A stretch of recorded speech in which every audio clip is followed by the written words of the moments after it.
Hello, and welcome to the Brutal Iron Gym podcast, where our goal is to cut through the BS and deliver the brutal truth about topics related to health and happiness. Today's podcast number 1490. The topic is Q&A, and the title is How Fast Should Strength Increase? This was a fun question. I'll give you a little heads up. It's a really hard question to answer, but I thought it was a really fun topic. A listener sent in kind of a little bit of a background of her story, so I want to share that. And then we're going to basically talk about, in regards to, we're going to be talking specifically to powerlifting, like how fast you should increase your squat, bench, and deadlift. But if you're a strength athlete of any kind, this would all kind of be relatable to you. Whether you do, strongman, Olympic lifting, CrossFit, Highland Games, probably 4,000 other things I'm not naming right now. So sorry to everybody I haven't named. But if strength is a goal of yours, this is a good topic. So the listener, she's a personal trainer in her mid-20s. She has competed in powerlifting, and she says she competes as a way to progress both her strength and her aesthetics. She likes focusing on what her body can do, not only on how it looks, but she knows as a personal trainer, especially with today's social media market, that the better she looks, the better she'll do in business. And unfortunately, that part of it's true, but it's also just human nature. If I want to hire somebody to help me look good, if they look good, that helps me believe that they know how to make me look good. That's not always the case. Sometimes people are just born lean and muscular, and they've never had to work hard to get there. Therefore, they don't know what you would have to do. So there's a lot of background as to like who would be the best coach. You want to find a blend of education, experience with others, and then experience with themselves. So just because they're good at it doesn't mean they know how to teach anybody else.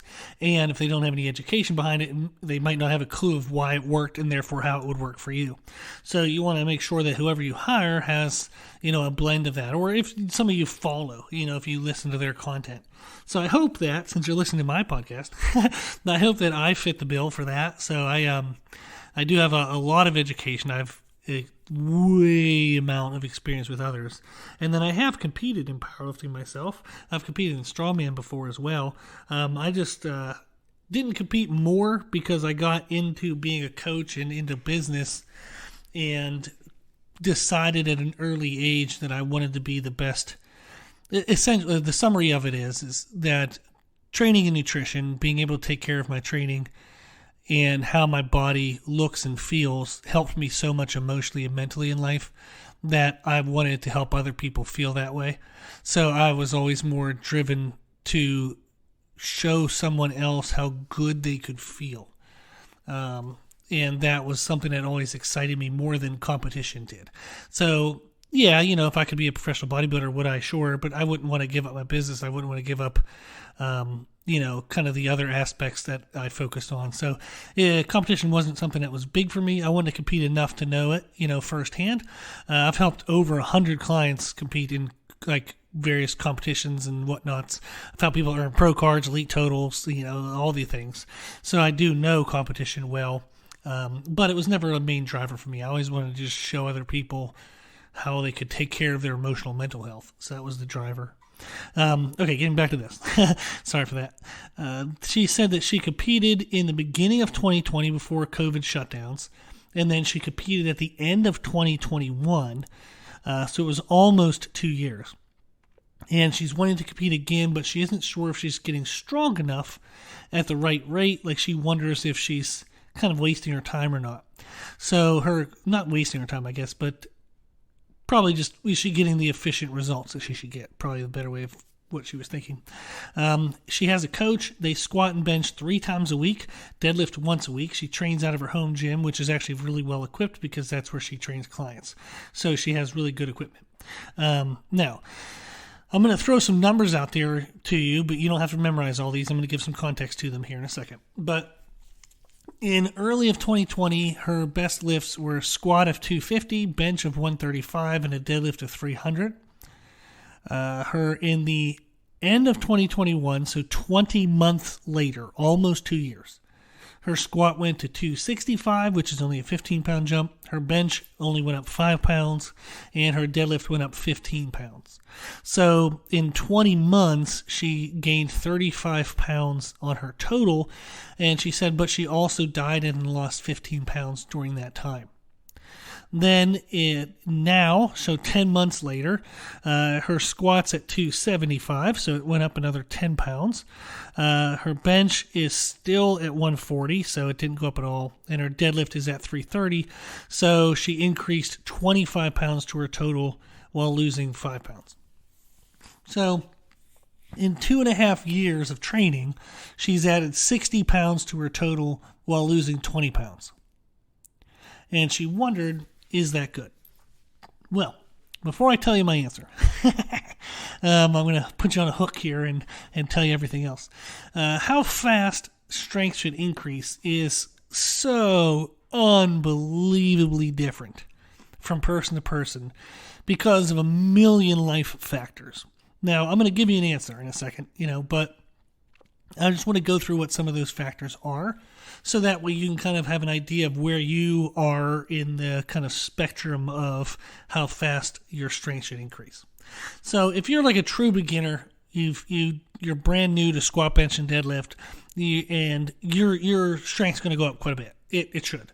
As you improve technique, you'll be able to better display your strength. If you're new to the stimulus of the training is going to push your physical strength up, and then you're just going to get a better kind of mind-muscle connection with the lifts, better confidence to get under the heavier weights, so you're not going to be so scared and kind of shaky or overly protective when you go under heavier things. So when you're a beginner, your strength should jump really quick. So it should be quite a bit, quite quickly. Then as you get to intermediate to advanced, and I would, maybe we'll just say roughly as beginners are like 2 years or less of experience. Intermediates, let's say you're 3 to 5 years of like lifting experience, like for powerlifting experience. Then you're going to start to slow down. You're not going to make as much progress. And then advanced lifters, it's going to be very challenging to continue to progress. So like, for example, if you have an elite total, for you to get to an international elite total, that's going to take a while. And there are many factors to it, and I'll talk about the other ones as well. But in general, the more training history you have, the harder and harder it is to progress your physical strength and your technical abilities. So when you first start, maybe your technique is 50%.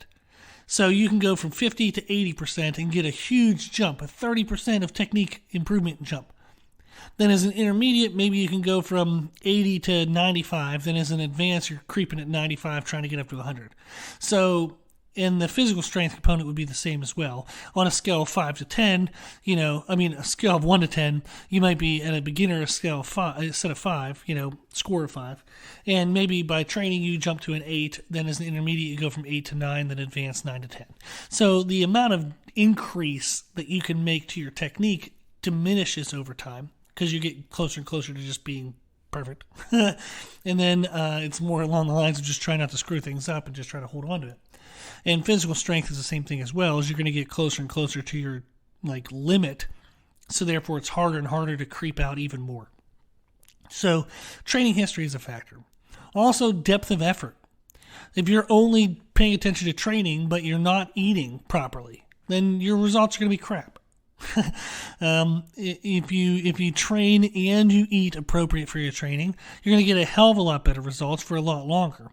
Then if you throw in paying attention to sleep quality, paying attention to recovery methods, and you start adding in more components, the depth of your effort, you can continue to make faster and bigger jumps. But if you're only paying attention to training and you're kind of eating haphazardly, like if I were to ask you how many calories you eat a day and you don't know, how many grams of protein you eat a day and you don't know, you're not going to get great results. So you're going to be training a lot and not getting a lot for your training. Then consistency, just life events, So if you miss a few days, a random day here or there, you take a week, for a vacation, or maybe you miss a week of training 2 or 3 times in a year, no big deal. None of that stuff really matters. It all washes out. But if you're missing several weeks or frequent chunks of time, So maybe you took the summer off because you traveled and you knew you weren't consistent, so maybe you putzed it around, but you didn't follow a good program for 3 months. Well, then, that's going to slow things down. You're going to have to, take a month to get kind of back into the frequency of it, and you might then make some progress over the next 3 to 4 months, but in the span of 8 months, you might have only had 4 that were actually productive towards your strength goals. If you had a surgery somewhere in the middle in there, you had a health issue, just consistency matters a lot as well. Weight loss. So this person mentioned that they had lost weight. Now, losing 15 pounds in 20 months doesn't really impact strength much. And 5 pounds over 10 months, not really. So if you're trying to lose a pound a week, then yes, that's going to be a little more impactful. There's ways around it, and you can certainly do that. I do that with people all the time. So a pound a week, I would say, you got to put some effort, and there has to be some attention given to that. But if you're losing, say 2 pounds a month, it's really not going to impact your strength much at all. But greater amounts of weight loss, or extended periods of weight loss, especially if you're mismanaged, where you're under eating to try to create the weight loss, you're in too great of a deficit, or you're not managing your distribution of your calories. That's going to matter and cause a bigger impact. Also, we have multiple goals. So if you do, like I train a client who does powerlifting and running marathons. Well, the times that we're getting closer to the marathons, we do have to pull back on the powerlifting. That's just the way it is. So I would be insane if I tried to make her do a max effort squat the week she's about to go run a marathon. So we have to separate our time there. I have another client.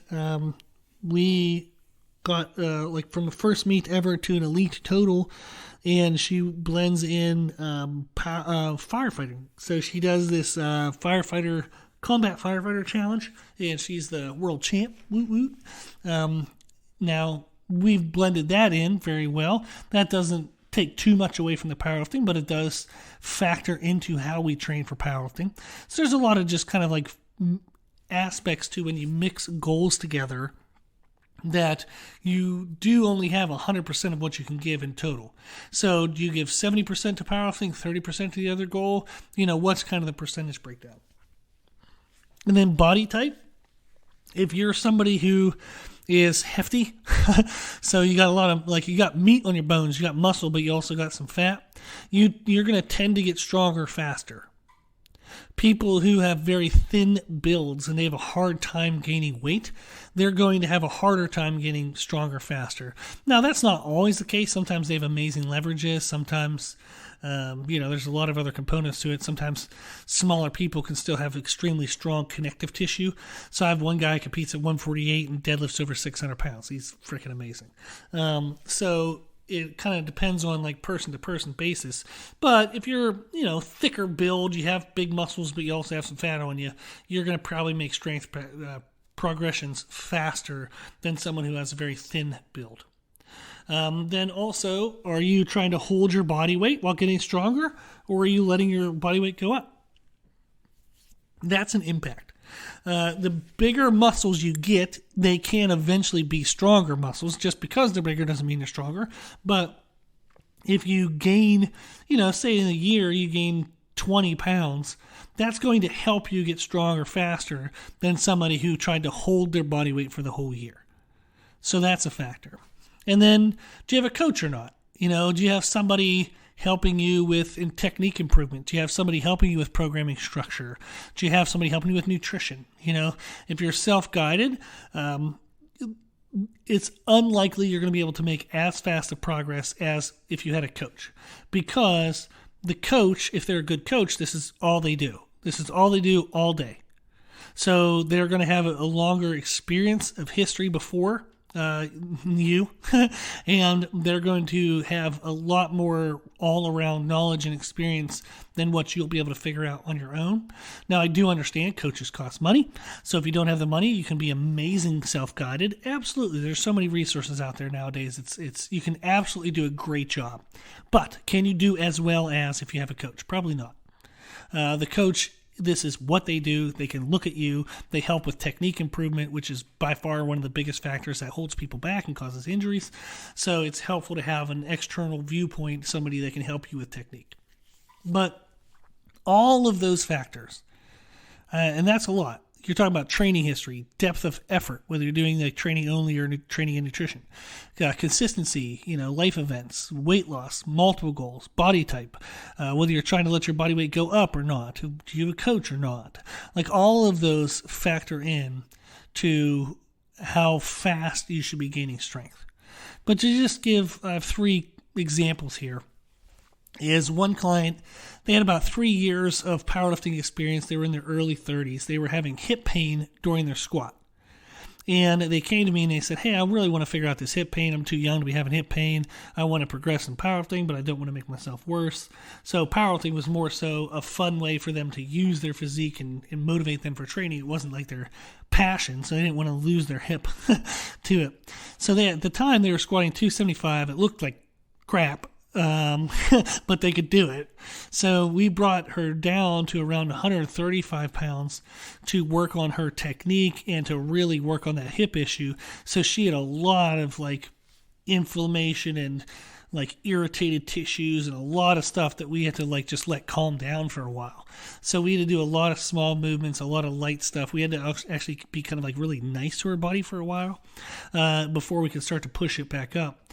But we were able to get back up to 275 in 4 months. So if I remember correctly, it took us almost 2 months for her just to get her hip under control, where the pain and the issues and all that stuff was gone.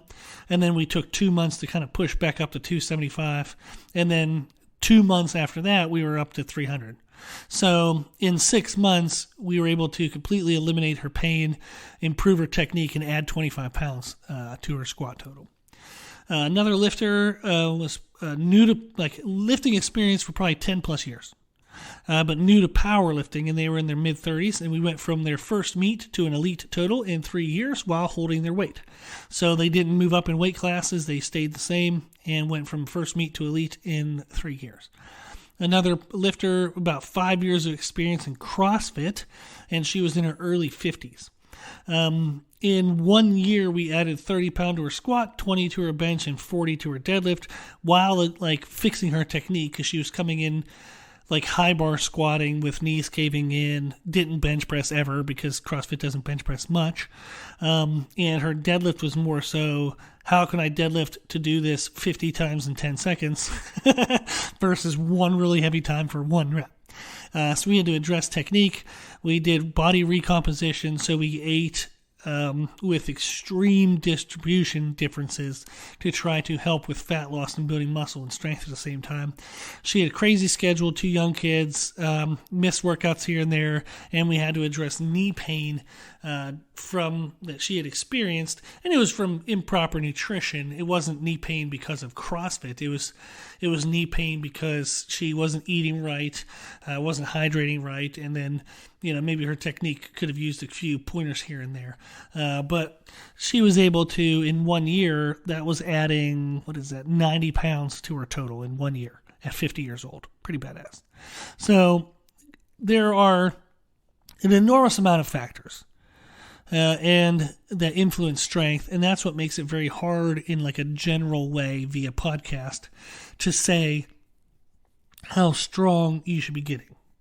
But if you're training specifically for strength, let's say that you eat well, and it's kind of your main focus, and you're not really missing significant time in training. Well, if you're a beginner, 2 years or less of experience, I would say adding 50 pounds to your total in a year is very reasonable, very reasonable.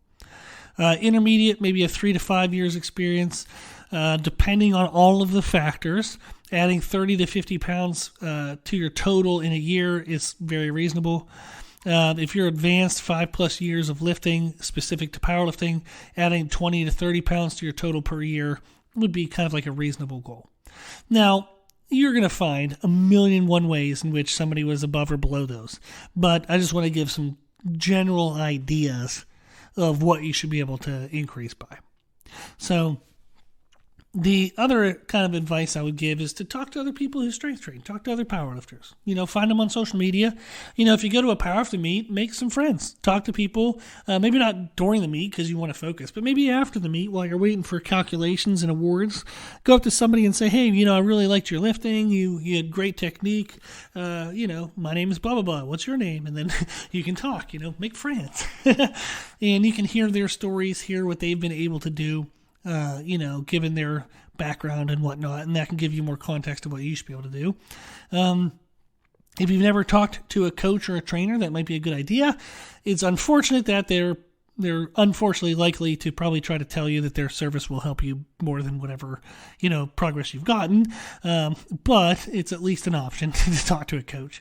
If you feel your efforts aren't being matched in your results, well, if you have a coach, talk to your coach. Tell them that you're like, hey, I'm kind of bummed a little bit. I thought I'd be getting a little stronger, faster than this. Is this rate what I should expect? And if so, why? Or if there's something I can do to bump it up and get it going faster, what do you think that thing could be? And if you're a good coach, they'll talk to you openly about that. If you're self-guided and you say, I'm putting in a lot of effort, but I'm not really seeing great results, you might need to try a new program, switch things up a little bit. So maybe you tried that program, your body adapted to it, you got what you could from it, but now it's time to try something else. If you want to reach out, you're always welcome to. I'm always happy to help, just like this listener did. I'll give you an honest answer. So for this listener, she shared her lifting videos actually with the email, so I sent back my thoughts. Basically, her technique in all three lifts had flaws, and I gave her podcasts and I gave her videos to look at to try to figure out how to fix those flaws. And she just said that her coach sends her a new program each month, but she doesn't know how personalized it is because she doesn't share much with the coach. The coach doesn't talk much with her. So she said a common example she'll get for feedback is she'll send her squat videos in and she'll get a one sentence back that says, don't lean forward into your toes. That's what she got last month. Boof, that's trash. That's trash coaching. They should absolutely explain that to a greater detail and give you ability, ways to not do that. So instead of you telling you what not to do, they should be telling you what to do that counters that. And they should be giving you way more information in one sentence. Golly, that's awful. But she said that she's just really confused. So I suggest that she works on her technique more. So I sent her the resources, and I suggested that she communicate with her coach more often. Try to send more messages. Don't worry about annoying them. That's what you're paying them for. So send more messages. See if you can get more than a one sentence response. Get an explanation of how the program is matched to your needs. What does the coach believe the accessory work that you do, how it's specific to your needs? Do you need to strengthen the quadriceps down by the knees? Do you need to have thicker, stronger glutes? Do you need more to work on more external rotation strength? Ask them what components your accessory work is addressing. And then also, would you be better off lifting heavier? So for example, this athlete, if one of their squat workouts, they do 8 sets of 2 at 60% of their 1 rep max. That's borderline useless. 60% doesn't really give you a lot of technique feedback because it's not heavy enough to push you around. 8 sets of 2 at 60%, golly, it's so submaximal and it's too light for it to actually be technique work. Now, if I squat, say if it's a guy that's squatting 500 to 600 pounds, 60% is enough to kind of feel some feedback and things. Female that squats 400, maybe 60% is a good, back off day to ease on the joints. But if you're only squatting, in the 200s, 60% for 8 sets of 2, I don't even know, I know what they think that workout's doing, but it's not doing that. So talk to your coach. Talk to your coach if you're uncertain. If you don't have a coach, buy a good program. Boris Shako's powerlifting book is amazing. Wendler's 531 is just proven over time to be pretty good for everyone. And just buy some stuff that's high quality and run it for a while.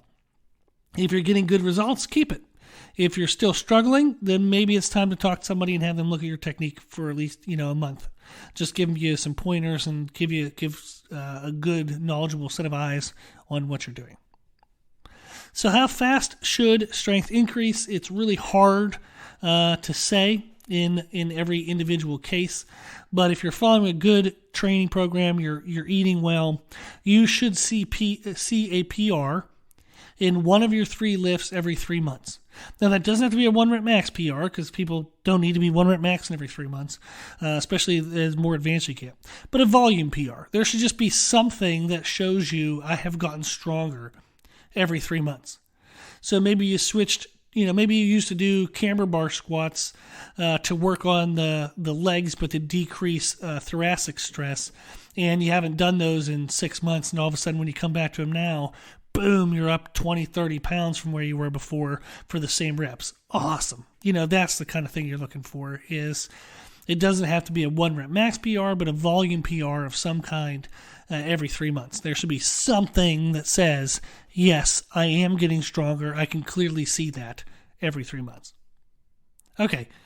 Well, I hope I gave a decent answer. I try never to just give a bullcrap answer that isn't backed up. So I know that this one is one of those ones where I don't give a ton of clarity to it because there is so many individual components. But I hope that I gave you something to take away from it, something that gives you a little more insight and makes you feel either confident to keep doing what you're doing or confident to maybe change what you're doing.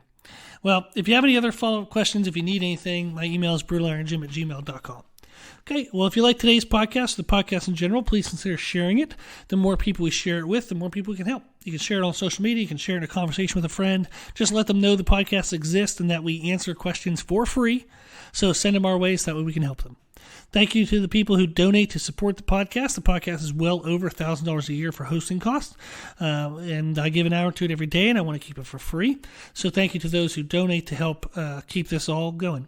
You can donate at our website at www.brutalironjim.com. Also, if you like the information we share in our podcast, you can find more from us on our social media channels on Instagram, Facebook, Twitter, and YouTube under the name Brutal Iron Gym. And if you have any questions, feedback, suggestions, anything you want to know, let us know at our email, brutalironjim@gmail.com. As always, I hope this was helpful, and thank you for listening.